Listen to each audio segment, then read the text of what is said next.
Lupe Pintor, nacido el 13 de abril de 1955 en Coajimalpa, Ciudad de México, es un exboxeador mexicano reconocido por sus títulos mundiales en las categorías de peso gallo y peso super gallo, apodado El Grillo de Coajimalpa. Comenzó su carrera profesional en 1974. Pintor logró 2 veces el campeonato mundial del Consejo Mundial de Boxeo en la división de peso gallo desde 1979 hasta 1982 y en la división de peso super gallo desde 1985 hasta 1986. Su participación en peleas emocionantes y polémicas lo convirtió en una figura destacada en la historia del boxeo. En la región hepática, Lupe Pintor, y si acaso una ligera retrocedida, y por fin a la lona. Finalmente se retiró del deporte en 1995. Lupe Pintor creció en una familia de clase trabajadora en una zona marginada de la Ciudad de México. Tuvo una relación difícil con su padre y se vio obligado a abandonar su hogar. Pasó un tiempo viviendo en las calles de la ciudad donde aprendió a valerse por sí mismo. Comenzó a entrenar en un gimnasio de Tacubaya y rápidamente se convirtió en un boxeador profesional.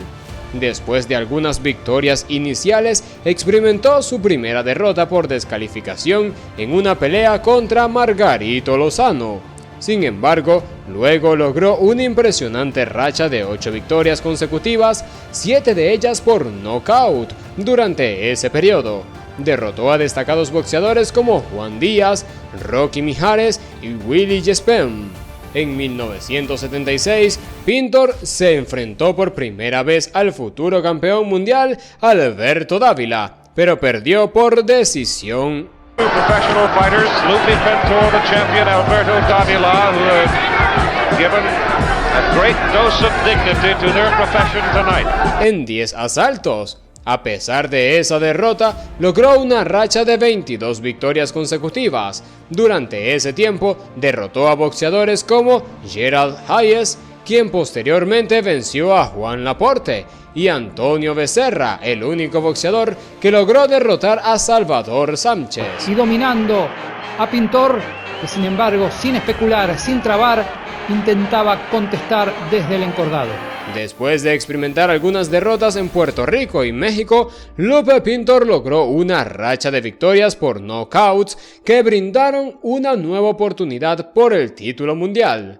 En 1979 se enfrentó a Carlos Zárate.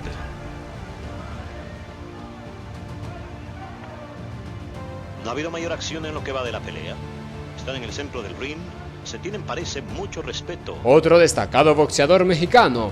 La pelea fue reñida, ya que Zárate era considerado uno de los mejores boxeadores de todos los tiempos. Sin embargo, Pintor logró superarlo por decisión dividida, a pesar de caer en el cuarto asalto tras recibir un golpe en la zona del cinturón.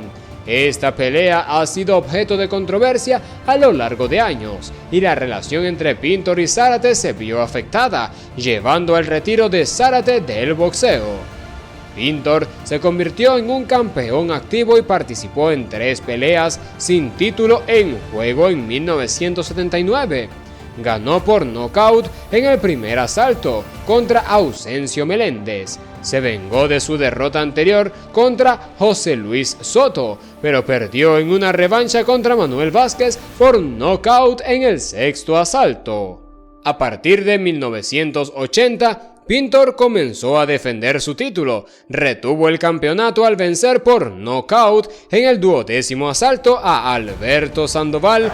Sandoval, con zapatillas blancas, medias blancas y franjas azules, y Zamora con zapatillas negras en Los Ángeles, y empató en 15 asaltos con Eijiro Murata en Tokio. Sin embargo, su siguiente pelea marcó un episodio trágico en su carrera. Defendió su título contra Johnny Owen de Gales en Los Ángeles. Lupe Pintor a Johnny Owen, dejándole que se anime y se confíe.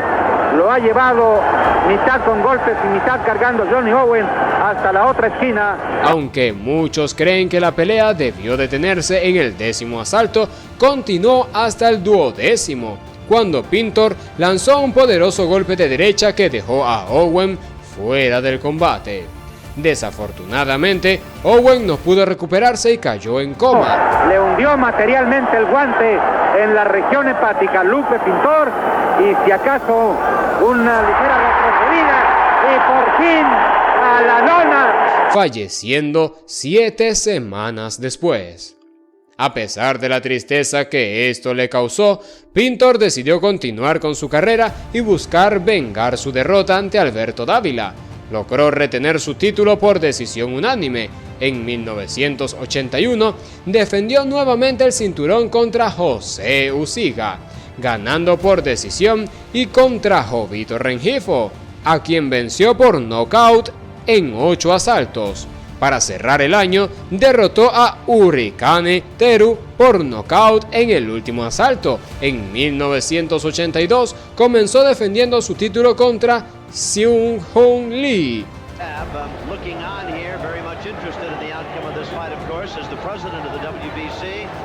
Esta pelea tuvo un significado especial, ya que Pintor elevó el orgullo de su país y de los mexicanos. Antes del combate, los reporteros surcoreanos y Lee mismo habían insultado y menospreciado a Pintor. Sin embargo, el maestro Lupe Pintor les dio una lección de boxeo al desafiante y altivo surcoreano. Durante el combate, Pintor mostró su destreza en el contraataque y se mantuvo sereno en todo momento. Golpeaba repetidamente el hígado y las costillas de Lee, quien intentaba responder con tácticas poco limpias. A pesar de algunos momentos difíciles, Pintor resistió el dolor sin quejarse, demostró una gran resistencia física y una estrategia bien preparada. Por otro lado, Lee empezó a cansarse y sus golpes perdieron efectividad contra Pintor. Fue entonces cuando Pintor intensificó su ofensiva, lanzando combinaciones de golpes contundentes.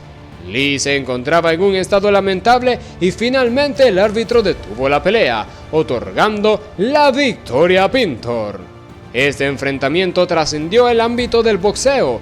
Fue una demostración de que no existe superioridad ni inferioridad racial en este deporte, sino que prevalecen la estrategia, la técnica, la velocidad, la potencia y sobre todo el coraje. Pintor dejó en claro que su valía como campeón no dependía de comentarios despectivos, sino de su habilidad y determinación en el cuadrilátero. Fue un momento de gloria para el boxeo mexicano y una lección para la prensa surcoreana, que tuvo que retractarse y reconocer su error. Después de su pelea contra Lee, Pintor abandonó su título mundial y centró su atención en la corona del Consejo Mundial de Boxeo, en la categoría de peso supergallo, que estaba en manos de Wilfredo Gómez. Antes de enfrentarse a Gómez, Pintor venció al ex campeón mundial Jorge Luján el 3 de diciembre. El combate contra Gómez, que tuvo lugar durante el Carnaval de Campeones en Nueva Orleans y fue considerado la pelea de la década en la división de peso supergallo por la revista The Ring, fue transmitido por HBO. Sin embargo, Pintor no logró ganar, ya que Gómez lo derrotó por nocaut en el 14º asalto. 5 meses después, Pintor renunció a su propio título. En 1983, Pintor estuvo fuera de acción debido a un accidente automovilístico. Regresó al cuadrilátero un año y medio después en la categoría de peso supergallo, derrotando a Rubén Solorio el 16 de febrero de 1984. Tenía un objetivo claro, de obtener el título mundial, y su determinación dio frutos cuando se enfrentó al campeón supergallo del Consejo Mundial de Boxeo, King Juan Mesa. Por rara ocasión volvía al Distrito Federal una pelea de campeonato del mundo. El 18 de agosto de 1985. Pintor logró derribar al campeón en 3 ocasiones y obtuvo una decisión unánime, conquistando así su segundo título mundial. Sin embargo, su primera defensa de este nuevo título no salió como esperaba. viajó a Bangkok para enfrentarse al tailandés Samart Payakarum, pero no logró dar el peso límite en la división, lo que automáticamente le hizo perder su título sin siquiera pelear. Payakarum, quien se convertía en campeón mundial si ganaba, noqueó a Pintor en el quinto asalto y se coronó como campeón. Tras esta derrota, Pintor decidió retirarse del boxeo durante los siguientes 8 años. Pintor tuvo un breve regreso al cuadrilátero en 1994, pero a sus 38 años de edad ya era considerado un veterano. Solo logró ganar 2 de sus 7 peleas en los siguientes 18 meses. Finalmente, decidió que era el momento adecuado para retirarse definitivamente. Y hasta aquí nuestro emocionante vídeo. Gracias por acompañarnos. Si te apasiona este deporte tanto como a nosotros, no olvides suscribirte al canal para no perderte ningún contenido relacionado con el mundo del boxeo. Si te ha gustado además, no dudes en darle like y compartirlo. Recuerda activar la campanita de notificaciones para que estés al tanto de nuestros nuevos vídeos. Nos vemos en un próximo vídeo, a menos que a ti también te conecten un knockout.